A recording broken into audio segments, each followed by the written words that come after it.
দর্শক আসসালামু আলাইকুম, স্বাগত জানাচ্ছি আমার কথা শুনবার জন্য। আমি আজকে একটি গুরুত্বপূর্ণ ইস্যু নিয়ে কথা বলতে চাই। আপনারা জানেন ফেব্রুয়ারি মাস জুড়ে বাংলাদেশ আওয়ামী লীগ বেশ কিছু কর্মসূচি ঘোষণা করেছে এবং এই কর্মসূচি পালনের আহ্বান জানিয়েছে দেশবাসীর কাছে। তাদের বেশ কিছু দাবি আমি আগে জানাতে চাই, তারপরে সেসব নিয়ে একটু কথা বলতে চাই, বাস্তবতা নিয়ে কথা বলতে চাই, আপনাদেরকে জানাতে চাই সর্বশেষ আপডেট। তারা বলছে ডক্টর ইউনূস সরকারের অবৈধ এবং অসাংবিধানিক দখলদার খুনি ফ্যাসিস্ট পদত্যাগের দাবিতে হরতাল ও অবরোধের ডাক দিয়েছে তারা। তো এক নম্বর হচ্ছে যে 1 ফেব্রুয়ারি থেকে 5 ফেব্রুয়ারি লিফলেট প্রচারপত্র বিলি করার ঘোষণা দিয়েছে তারা, এই কর্মসূচি দিয়েছে। অর্থাৎ 1 ফেব্রুয়ারি থেকে 5 ফেব্রুয়ারি তারা লিফলেট প্রচারণা চালাবে। সেক্ষেত্রে নেতাকর্মীদের অবশ্যই মাঠে থাকতে হবে। তারা জনগণের কাছে যাবে, বিভিন্ন দোকানে যাবে, রিক্সাওয়ালার কাছে যাবে, রাস্তাঘাটে যাকেই পাবে তার কাছে যাবে, গিয়ে একটা লিফলেট তাদেরকে ধরাই দিবে এবং প্রচারণা চালাবে ডক্টর ইউনূসের বিপক্ষে এবং আওয়ামী লীগের পক্ষে। সেটা আদৌ সম্ভব কিনা সেটা আমরা যদিও আমরা ধারণা করছি যে এটা আওয়ামী লীগের পক্ষে আসলেই কোনো সম্ভব নয়। হঠাৎ করে আপনি এত বড় একটা ম্যাসাকার হয়ে গেল, সাধারণ মানুষ যেটা মনে করে যে জুলাই আগস্ট আন্দোলন এবং এই আন্দোলনের যে একটা বড় ধরনের ম্যাসাকার হয়েছে, সেই ম্যাসাকার এই ঘটনায় আপনারা কোনো দুঃখ প্রকাশ এখন পর্যন্ত করেননি। দুঃখ প্রকাশ না করেই আপনারা এখনও দোর্দণ্ড প্রতাপশালী একটা অ্যাটিচিউড নিয়ে সামনে আসতে চাচ্ছেন।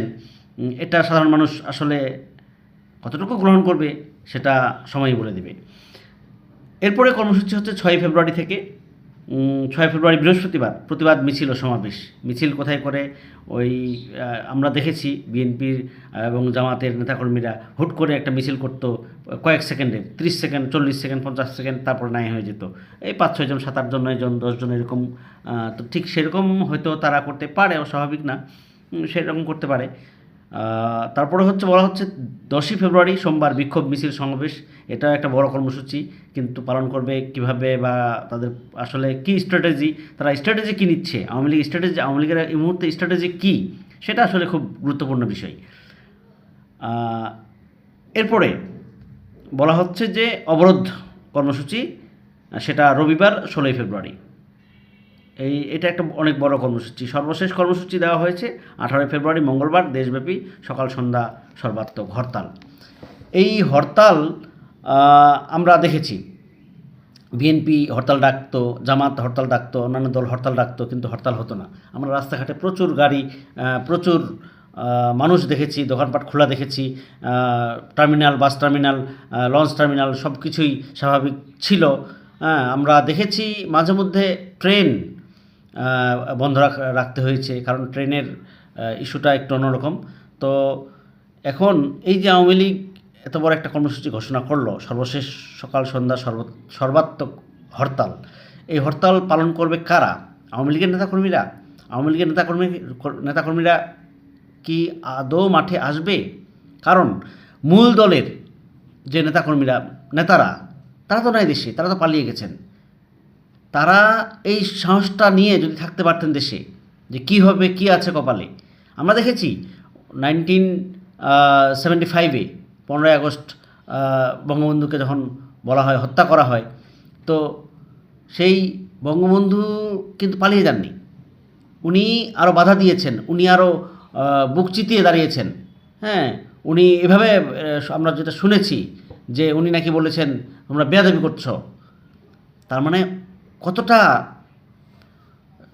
সফল এবং কতটা দোর্দণ্ড প্রতাপশালী একজন নেতা। তার ওই সৎ সাহসটা ছিল বলে কিন্তু তিনি প্রতিবাদ করেছেন। কিন্তু আমরা 24-এর সেই 5ই আগস্ট কি দেখলাম? লেজ গুটিয়ে সবাই পালিয়ে গেলেন। এটা সবাই বলছে। আওয়ামী লীগের পক্ষে কথা বলার মতো এখন আর মানুষই খুঁজে পাওয়া যাচ্ছে না, এমন অবস্থা। তো এই জায়গাটা থেকে হুট করে বের হয়ে আসা কিন্তু সম্ভব না। আওয়ামী লীগকে প্রথমত যেটা করতে হবে, যে আওয়ামী লীগ যদি দুঃখ প্রকাশ করে, গতকালকে আমরা দেখেছি প্রধান উপদেষ্টার প্রেস সচিব শফিকুল আলম উনি বলেছেন যে হ্যাঁ, আওয়ামী লীগ রাজনীতি করবে, আসুক, কিন্তু ভালোভাবে দুঃখ প্রকাশ করে আসতে হবে, ক্ষমা চাইতে হবে। ওয়েলকাম, আপনারা আসেন, ক্ষমা চান, ক্ষমা চাওয়া উচিত। ক্ষমার উপরে মহত্ব আর কিছু নাই তো দুনিয়াতে, এইটা আপনারা বিশ্বাস করেন না কেন? এখনও আপনারা যেরকম আন্দোলন কর্মসূচি ঘোষণা দিচ্ছেন, এটা তো আন্দোলন কর্মসূচি না, আমরা ভাবছি, আমরা মনে করছি যে এটা আসলে একটা সন্ত্রাসের কর্মসূচি, একটা মানে সারা দেশে একটা অরাজক পরিস্থিতি তৈরি করার একটা কর্মসূচি বলে মনে হচ্ছে। কিন্তু সাধারণ মানুষ কি বসে থাকবে?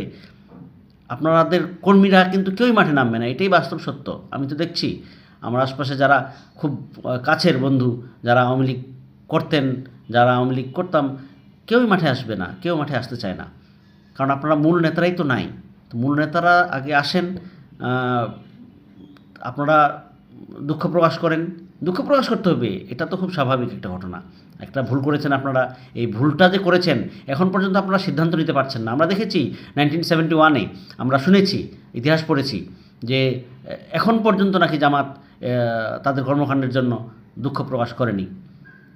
জামাত বলছে যে হ্যাঁ, আমরা অপরাধমূলক কোনো কর্মকাণ্ডে জড়ায়নি, কিন্তু এটা তো সত্য যে 1971 সালে তারা স্বাধীনতার পক্ষে ছিল না, তারা স্বাধীনতা চায়নি, তাই না? যদিও তারা এখন অনেক যুক্তি দেখাচ্ছে, তারা বলছে আমরা ইন্ডিয়ার হয়ে, ইন্ডিয়ার সহযোগিতায় আমরা এই স্বাধীনতা চাইনি, কারণ ইন্ডিয়ার সহায়তায় স্বাধীনতা পেয়ে আলটিমেটলি যা হয়েছে সেটা পরিষ্কার। গত 52, 53, 54 বছরে আমরা বাংলাদেশ থেকে শুধু নিয়েছে, আমাদেরকে কি দিয়েছে? তাদের অবশ্য যৌক্তিক একটা প্রশ্ন, এসব নিয়ে এই প্রশ্নগুলো খুব যৌক্তিক অনেকেই মনে করেন, কিন্তু বাস্তবতা কি যে আপনাকে 1971-এ আপনারা যা করেছেন সেটার জন্য দুঃখ প্রকাশ করা উচিত, এটা হচ্ছে অফিসিয়ালি। ঠিক তেমনি 24-এর আন্দোলনে এই যে একটা বড় ধরনের ম্যাসাকার হয়েছে, প্রায় 2000 মানুষকে হত্যা করেছেন আপনারা, শহীদ করেছেন, হ্যাঁ, হাজার হাজার পঙ্গু এখনও তাদের জীবন জীবিকা অনিশ্চিত হয়ে গেছে। তো সেই জায়গায় আওয়ামী লীগকে ক্ষমা চাইতে হবে, ক্ষমা চেয়ে রাজনীতিতে আসতে হবে, এটা তো খুব স্বাভাবিক একটা ঘটনা। আমরা অন্তত এই যারা গণমাধ্যম কর্মী তারা মনে করি, এবং সাধারণ মানুষও তাই মনে করে, তাই না? তো সেই জায়গায় যত দ্রুত এই শুভবুদ্ধির উদয় হবে আপনাদের আওয়ামী লীগের, তত দ্রুতই কিন্তু আপনাদের জন্যে মঙ্গল। আমরা চাই জয় বাংলার স্লোগানটা হোক, জয় বাংলা নিয়ে আপনারা মাঠ কাঁপান, রাজনীতির ময়দানে আপনারা গরম করেন রাজনীতির ময়দানকে, কিন্তু এই দুঃখ প্রকাশ না করে আপনারা যেরকম মানে হাম্বিদাম্বি করছেন, এরকম কর্মসূচি ঘোষণা করছেন, এগুলো আলটিমেটলি দেশকে পিছিয়েই নিয়ে যাবে বলে আমাদের ধারণা। ধন্যবাদ। আসসালামু আলাইকুম।